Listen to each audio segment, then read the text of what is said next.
Uma fileira de tanques Abrams de 60 toneladas, estacionada diante do oceano, parece um símbolo de poder incontestável. Até você perceber que toda essa força bruta é perfeitamente inútil sem uma forma de cruzar 10.000 milhas náuticas de água. A expectativa comum é que os navios de guerra mais importantes da Marinha dos Estados Unidos sejam os porta-aviões nucleares ou os destroyers furtivos, mas a realidade surpreendente é que o verdadeiro coração da projeção de poder norte-americana depende de gigantes silenciosos, que a maioria das pessoas nunca ouviu falar. Mover uma brigada blindada inteira com 900 veículos de suporte e quase 5.000 soldados através do mar em tempo recorde parecia uma equação matemática insolúvel para os estrategistas do Pentágono. Mas, como engenheiros navais, conseguiram enfiar o equivalente a 8 campos de futebol de pura carga militar em um único casco. Por que a Marinha decidiu adotar duas tecnologias de propulsão completamente opostas para a mesma missão? Onde esses navios se escondem durante os tempos de paz e quando eles foram usados para salvar uma operação humanitária desesperada em uma costa destruída? A resposta para o enigma da logística global da maior potência do planeta não está nos mísseis ou nos caças. Não é o que você pensa? Eu achei fascinante como a aparência dos tanques Abrams, tão imponentes, pode enganar a gente sobre o verdadeiro poder na logística militar. É como se a gente pudesse ver a força bruta, mas na verdade toda essa potência só faz sentido se houver uma maneira de transportá-los. A ideia de que a Marinha dos Estados Unidos depende de navios quase invisíveis para fazer todo esse trabalho pesado é simplesmente surpreendente para mim. Eu nunca tinha pensado nessa relação entre os porta-aviões e esses gigantes silenciosos. Fiquei realmente impressionado ao saber como os engenheiros navais precisaram pensar fora da caixa e criar um porto flutuante, desafiando as limitações da engenharia convencional. É uma coisa que realmente me fez pensar. Como a logística é o coração pulsante de qualquer operação militar, muito mais do que os armamentos em si. Essa conexão entre tecnologia e estratégia é algo que não podemos subestimar. Nos anos 90, especificamente no ano de 1990, o mundo assistiu em choque quando o Iraque de Saddam Hussein invadiu o Kuwait, desencadeando uma crise geopolítica sem precedentes que expôs a maior fraqueza da máquina militar ocidental. A Marinha dos Estados Unidos descobriu que seus tanques mais pesados rastejavam em direção ao Oriente Médio a bordo de cargueiros velhos que mal alcançavam 14 a 18 nós, criando uma janela de vulnerabilidade perigosa onde o adversário poderia ter avançado sem oposição. Tentativas anteriores de usar navios mercantes comuns fracassaram porque a logística comercial exige portos profundos e guindastes intactos, algo que inimigos como a União Soviética ou potências regionais destruiriam no primeiro dia de combate. Mas antes de continuar, me conta nos comentários. Você já imaginou como seria o desafio de transportar um exército inteiro de blindados pelo oceano em uma emergência real? Deixa aí embaixo. Para solucionar essa falha catastrófica, o Pentágono exigiu uma nova classe de navios com especificações impossíveis. Precisavam carregar massas colossais de blindados, desembarcar tudo em praias sem qualquer infraestrutura portuária e navegar na velocidade de navios de guerra. Sem pressão, né? No centro desse desafio logístico estava a necessidade de criar uma capacidade surpreendente que desafiava as leis da engenharia naval convencional, através dos navios de grande porte e média velocidade para transporte de carga, os chamados LMSR. Os engenheiros perceberam que a única forma de vencer o relógio seria transformar o próprio navio em um porto flutuante autossustentável. Isso significava que o casco precisava de quase 400.000 pés quadrados de área interna super reforçada, com dezenas de milhares de pontos de amarração para aguentar tempestades de mar, Força 8. O resultado foi a criação de duas classes lendárias, construídas entre 1995 e 2002. Os 7 navios da classe Bob Hope e os 8 navios da classe Watson. Você pensaria que projetar um estacionamento flutuante gigante seria simples, certo? Mas não é o que você pensa, pois enquanto a classe Bob Hope adotou 4 motores a diesel colossais focados em economia e durabilidade, a classe Watson foi equipada com turbinas a gás derivadas de motores de jatos comerciais para aceleração instantânea. Sinceramente, a história da invasão do Kuwait em 1990 me pegou de jeito. É chocante perceber que a maior potência militar do mundo tinha uma vulnerabilidade tão crítica. Imaginar aqueles tanques pesados, lentos e à mercê de adversários é uma realidade inquietante. É realmente interessante como isso levou à criação de navios projetados especificamente para resolver um problema que parecia insuperável. E eu me pergunto, quantas outras lições históricas não estão escondidas por trás do que parece ser apenas um problema logístico?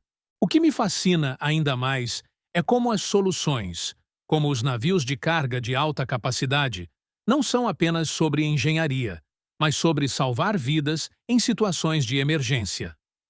Essa conexão entre desafios logísticos e a necessidade humanitária é algo emocional que faz a história ainda mais rica. Tentar imaginar a carga dessas operações me deixa impressionado com o planejamento e a execução necessários para mover essas forças. Mas ter tanta capacidade de carga concentrada criou um grande problema de fluxo que quase inviabilizou o projeto mecânico interno. Se centenas de motores a diesel de blindados fossem ligados simultaneamente em um porão completamente fechado para o desembarque, o acúmulo resultante de gases tóxicos causaria o sufocamento das tripulações em poucos minutos. Os projetistas resolveram isso instalando sistemas de ventilação industriais massivos de altíssimo volume capazes de renovar o ar dos 6 convéses internos em segundos. Um segundo obstáculo técnico documentado foi o limite cirúrgico da largura do casco, fixado exatamente em 106 pés para que os gigantes pudessem cruzar o Canal de Panamá original. Até a instalação tardia de sistemas modernos de automação, o controle dessas massas, que deslocam mais de 62 mil toneladas totalmente carregadas, era um pesadelo operacional de manobra. Na verdade, foi exatamente assim que o conceito de bases móveis avançadas ganhou vida, lembrando os portos artificiais temporários usados na histórica invasão da Normandia durante a Segunda Guerra Mundial. O truque simples, porém genial, que torna esses navios os verdadeiros donos do poder expedicionário, reside no sistema de rampas articuladas triplas. Em vez de depender de guindastes lentos que erguem um veículo por vez em um processo puramente serial, o navio utiliza uma rampa de popa giratória imensa e 2 rampas laterais que operam em paralelo. Isso permite que uma brigada inteira de 58 tanques Abrams e 48 blindados Bradley simplesmente dê a partida e saia dirigindo diretamente para barcaças ou cais improvisados. Para tudo o que não possui rodas ou lagartas, como contêineres de munição ou helicópteros, os engenheiros instalaram guindastes duplos de pedestal único que trabalham em conjunto para içar até 110 toneladas métricas. Parece um navio cargueiro civil desajeitado na linha do horizonte, até você perceber que ele consegue esvaziar suas entranhas de aço completamente em apenas 96 horas, sem a ajuda de um único trabalhador portuário local. Outra coisa que realmente me chamou a atenção foi o fato de que esses navios são considerados a verdadeira força de projeção de poder, mesmo sem armamento. É irônico pensar que o que realmente faz a diferença em uma guerra moderna é a capacidade de logística e transporte, e não necessariamente os canhões. Isso me fez refletir sobre a guerra de uma maneira completamente nova. A capacidade de mobilizar tropas rapidamente, mesmo em condições adversas, É uma habilidade impressionante que parece quase mágica. O feito de entregar ajuda humanitária ao longo da costa de Gaza com esses navios expõe ainda mais a sua versatilidade. É um lembrete de que, às vezes, a melhor estratégia não é mostrar força, mas ser capaz de agir rapidamente onde é mais necessário. Eu realmente fico pensando nas futuras gerações de navios logísticos e como a história tende a se repetir, trazendo novas inovações para enfrentar os desafios que ainda estão por vir. Ironicamente, a capacidade central de velocidade máxima de 24 nós desses titãs mecânicos nunca foi usada como planejado em um cenário de Terceira Guerra Mundial, aberta contra grandes potências navais. É exatamente por isso que sua existência se tornou um paradoxo de dissuasão silenciosa, mantido longe dos holofotes da mídia tradicional. Pode parecer que gastar bilhões de dólares em navios de transporte que passam a maior parte do tempo ancorados em portos domésticos, com tripulações esqueléticas de apenas 10 a 26 marinheiros, é um desperdício de recursos, até você perceber que eles eliminam a barreira do tempo na geografia global. A verdadeira ironia histórica é que, enquanto o mundo foca nos mísseis hipersônicos dos adversários, o Pentágono vence o jogo mantendo frotas inteiras dessas embarcações posicionadas estrategicamente em bases avançadas como Diego Garcia e Guam, prontas para descarregar um exército antes mesmo que o inimigo possa reagir. O legado operacional dessas estruturas provou seu valor inestimável no ano de 2003, durante a invasão do Iraque, quando o Comando de Transporte Marítimo Militar realizou uma onda de ativação recorde com 17 desses navios. Eles formaram uma ponte contínua de aço através do Oceano Atlântico, movendo os equipamentos pesados da lendária 101ª Divisão Aerotransportada. Mais recentemente, no ano de 2024, o navio Roy P. Benavidez da classe Bob Hope foi enviado para uma missão crucial na costa de Gaza.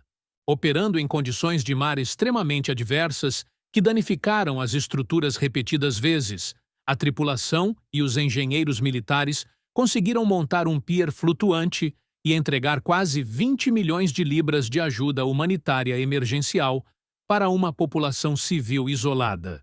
Essa operação provou de forma definitiva e prática que o navio não precisa de um porto funcional. Ele é o próprio porto onde quer que decida lançar suas âncoras.